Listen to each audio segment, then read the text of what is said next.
Mr. Ramesh Mahidala, Chief Operating Officer, Cherry Delhi Cargo Terminal Management India Private Limited. He's also part of the Innovation Subcommittee. As mentioned by Mr. Pradeep here, that ACFI has constituted various subcommittees to action some of the thoughts and the comments that we are receiving at such forums. One of the subcommittee is experts that you see on the dais here. So please use all the time that we have. We have roughly 20 minutes to ask any question that you have with the experts on the panel.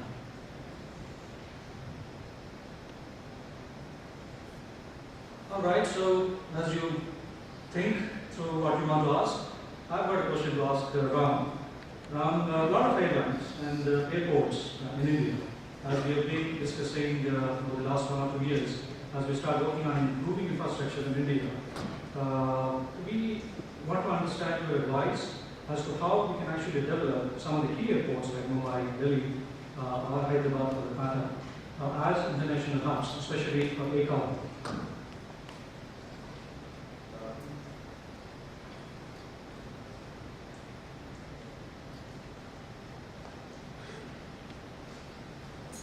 Are you asking the best way to go about developing it as a transshipment hub or a distribution hub? Transshipment hub. Okay. For the airports. I think there are a number of things that you need to think about.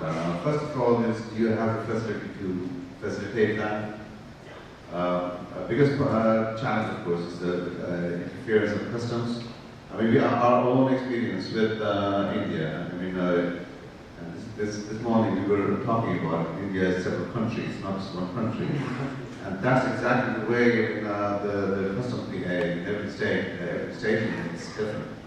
You need to have a common set of rules for that to happen. That's very key to it. You need to have a very strong hub airline, which will facilitate distribution. Success of a hub airport is how quickly can you get the cargo in and cargo out. But most of all, I think facilities are very, very critical. And also, we are not talking about just facilities in the airport area, facilities for trucking, etc. Because trucks are probably the best regional freighters that you can actually find. I just want to come back to the facilities. A lot of the airports in India, cargo facilities have been an afterthought. That becomes an impediment for facilitating transshipment. Transshipment also, another hub airport also depends on what kind of connectivity you have in terms of network operations. So these are the few things that we need to look at.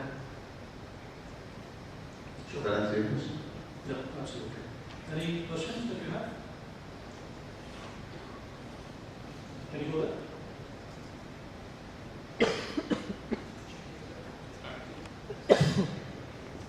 Yeah, good evening. My name is J.M. Nayak from Lunar Aviation. Thank you for the inspirational speech. What I want to clarify here is that most of us, those who are in this group, are having the conflict business interest. As far as Blue Dart is concerned, our aim is to get the cargo from the faster and the cheapest mode to the shipper to the consignor. But in India, you know what's happening. We have a lot of layers added in the system. Like lot many players has come into the system. So then it's become more costly. It's become more slower, and we actually inject that inefficiency in the system. So what's the way forward? Probably this can be answered by Mr. Menon and Mr. Well, I think the best way to do that is taking the layers off is through electronic workflow. That will take a lot of costs out. The e-freight project itself, I mean, let me expand that to e-commerce. I think that's the way you need to go, and that will take all the layers out. Or even if there is a layer, it's transparent. The moment that you have human intervention, that's where everything slows down and the cost of doing business goes up. Does that answer your question? I would like to clarify over here. Thank you for that answer. It is basically the processing part I'm talking about. I mean the handling part. For example, earlier I'm supposed to have the direct warehouse facility, now it has to be through a terminal operator and the ground handling agency. So there are too many layers as come between the shipper and the ultimate customer. Your specific question is about the processes. Yes, processing and the handling part. Elimination of processes. You can probably answer that question better. I think most of the presenters have actually touched on that in their presentations. There is a lot of work to be done, as somebody acknowledged. There was a lot of work done already in the last 1 year or so. There is much more to be done. ACFI, as Yash has already explained, Pradeep has explained in his presentation, we have two teams currently working in parallel. One on innovation in terms of identifying what can eliminate these processes, which are non-value adding from my point of view. The second thing would be within the existing business, while we bridge the gaps between different players in the industry to identify the process and simplify the processes. So these two are going on. I'm sure when the next presentation, when it comes up, we will talk about a few changes that we already identified. We are working on that. Nothing specific that we can actually say at this point in time. Can we take any other question? Can you please go ahead? Yes, good afternoon. My name is Mahesh Nikar from Argus Global Logistics. My question is to Mr. Panikkar. May I request you to update us on the Freight City, Freight Village, which we are waiting for, and what would be the role of ACFI to push that forward within your organization? Thank you. Yeah, I think you're talking about the Cargo Village project. Yes. We just recently announced that project, and we have invited expression of interest. The last date for getting the expression of interest is March 11th, and we are hoping that we would be able to issue the RFP to the qualified bidders within March, and maybe 2 months thereafter, maybe by sometime in June, we would be awarding the concession for developing the Cargo Village. Of course, it's purely an initiative of Diet, so I wouldn't say that it's an ACFI initiative in that sense, but yes, we would be taking inputs from all the people from ACFI, how should we should be developing it.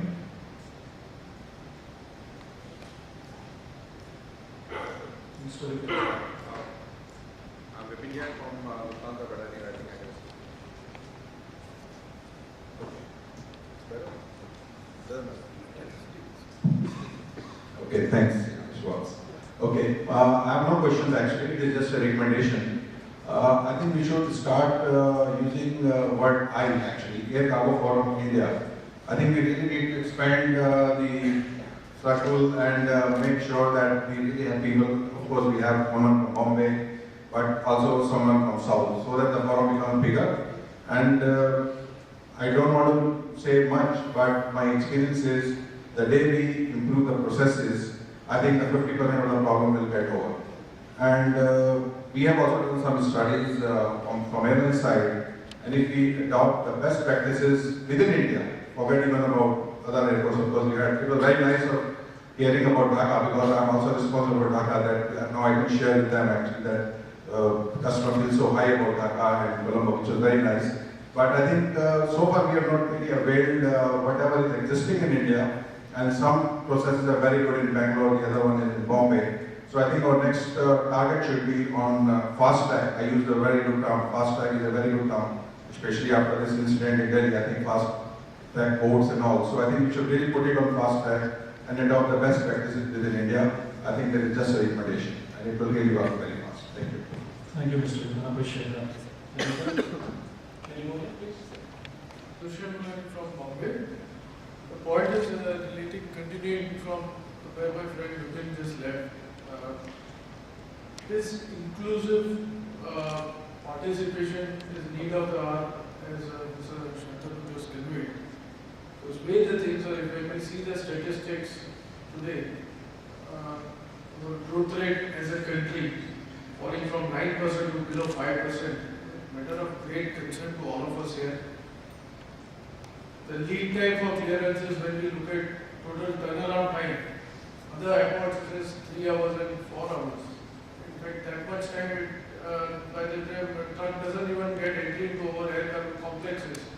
So let us all be together, all trade forums, manufacturers, trade association. Let us all get together, speak in one voice with authorities, because here, as we see the trend coming in next 6 to 12 months, it's better of great worry. Let's all get together. That's my suggestion.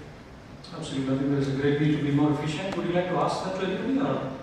Can I just perhaps respond to that? It's not a question, I understand, it's more of a comment which you made. Yes.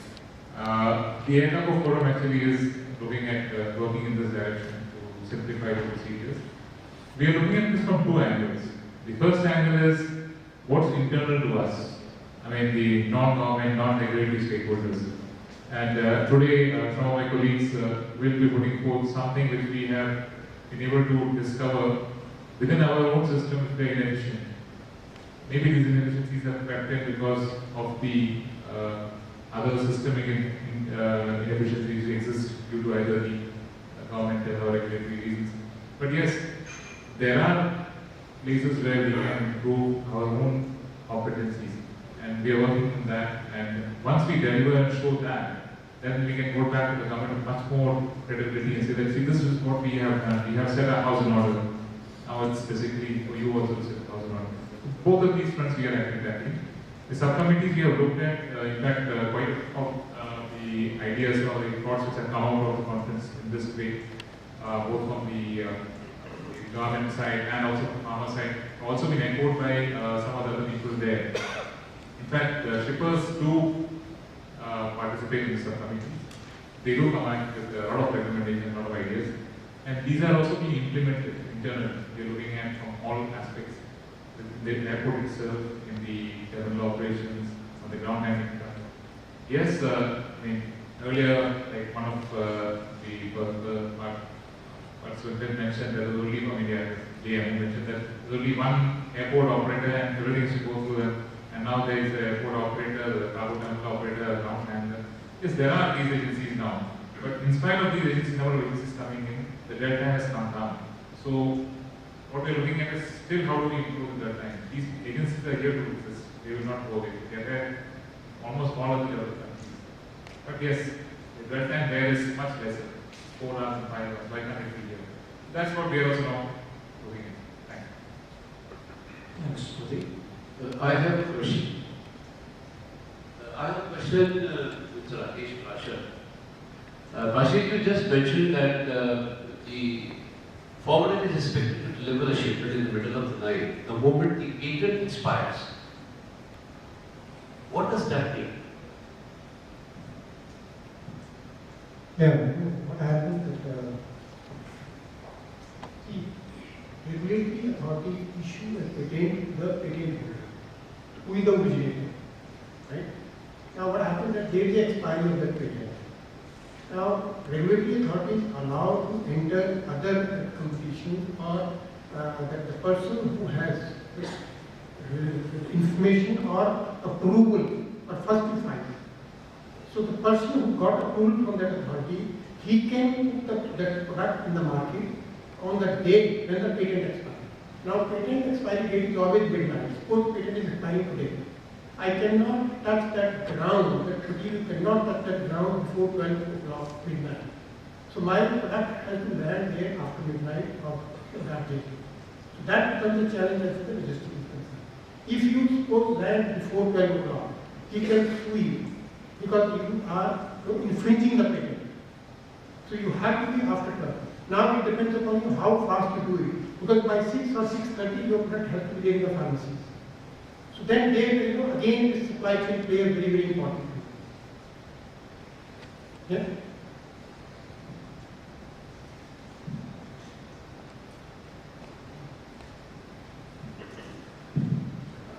I'm Sunil Arora from Delta FA. My question is to Mr. Shantanu Kaka. Shantanu, you've been associated with World Customs Organization recently and had a serious meeting with them. I have actually two parts of the same question. One is that we as custom brokers in India pass certain regulations, certain examinations, and we are qualified people doing custom trips there. Why are we not allowed to, since World Customs Organization sees and regulates uniform patterns and procedures all over the world, why are we Indian companies not allowed to enter into customs clearance business overseas? We need to see separate commissions, separate examinations. This is part one.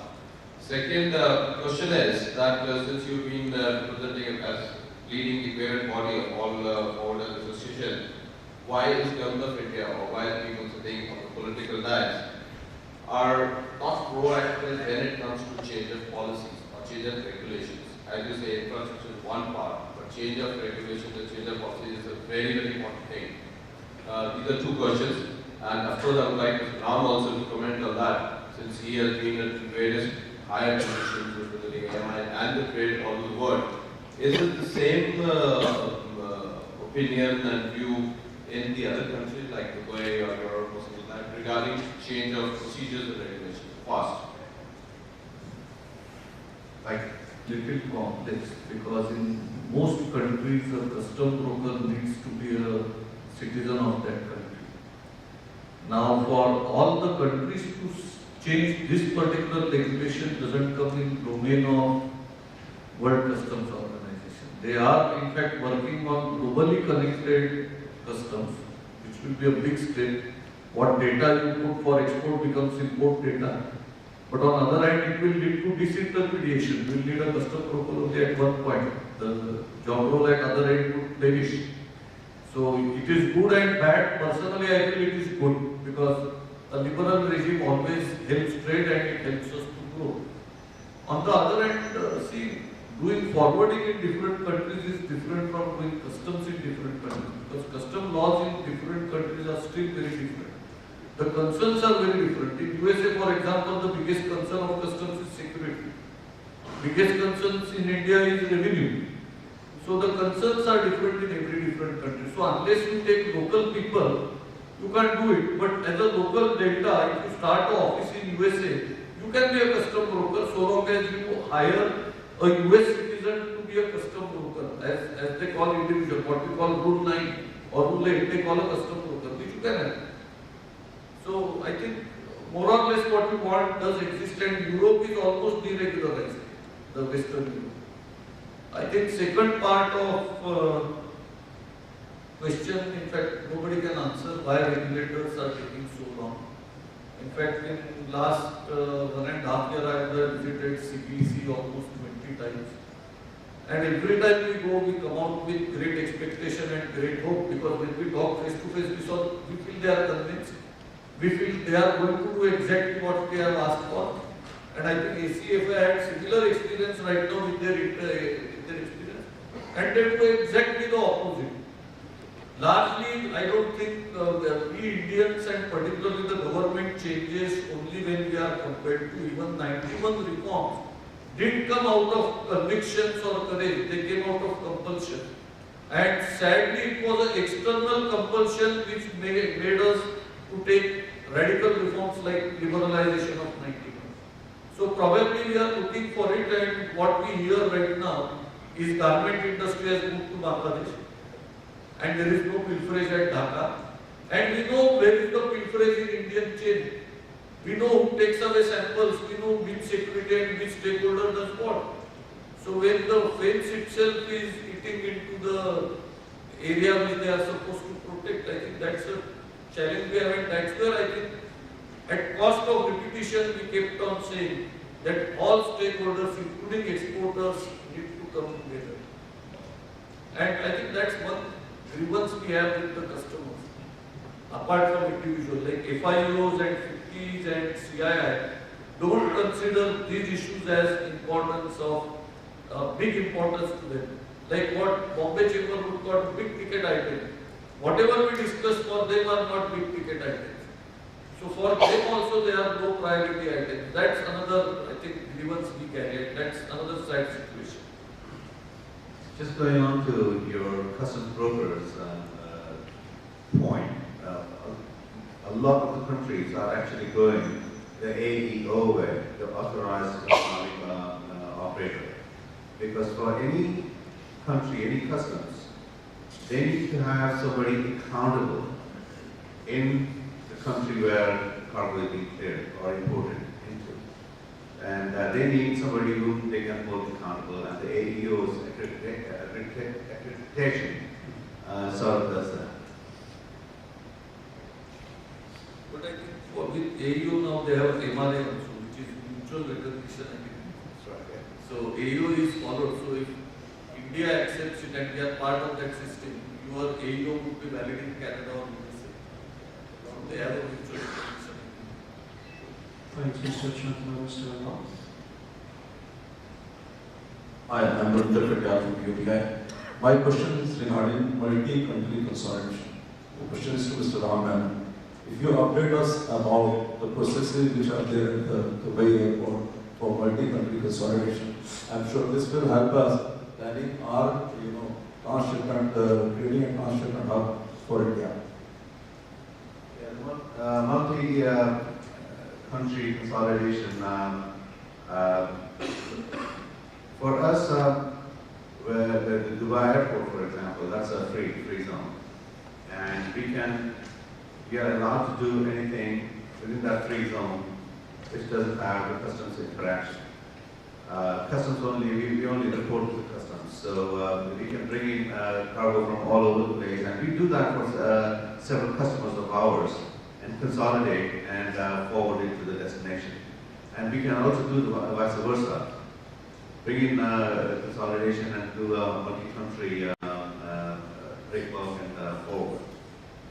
It's easy, but you have to have the customs behind you.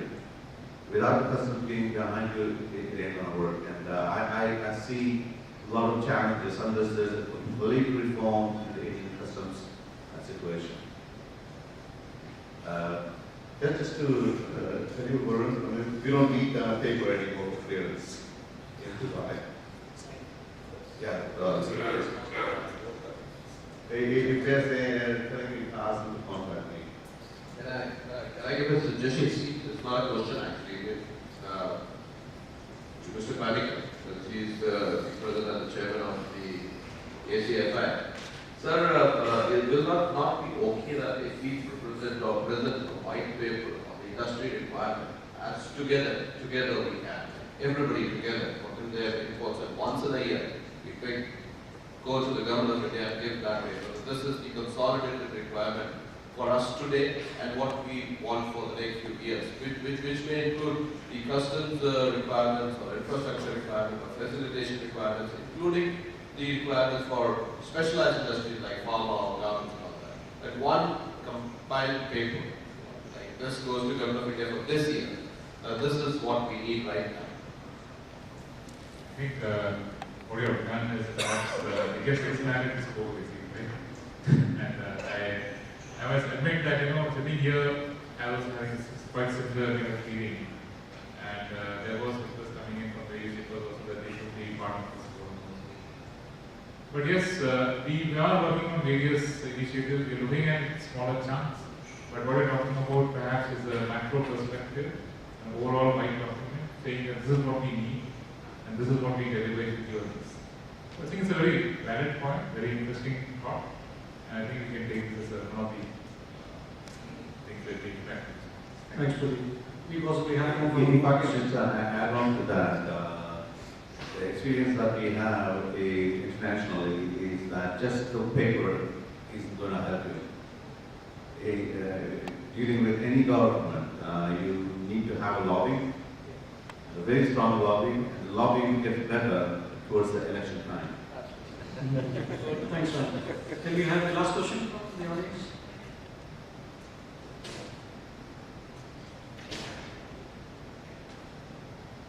All right, so thank you very much. Just to summarize, take the clue from what Mr. Shantanu presented.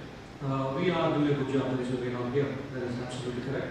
And getting all the questions and also looking at the presentations. We have a long way to go, which is absolutely correct. That is where CFI is.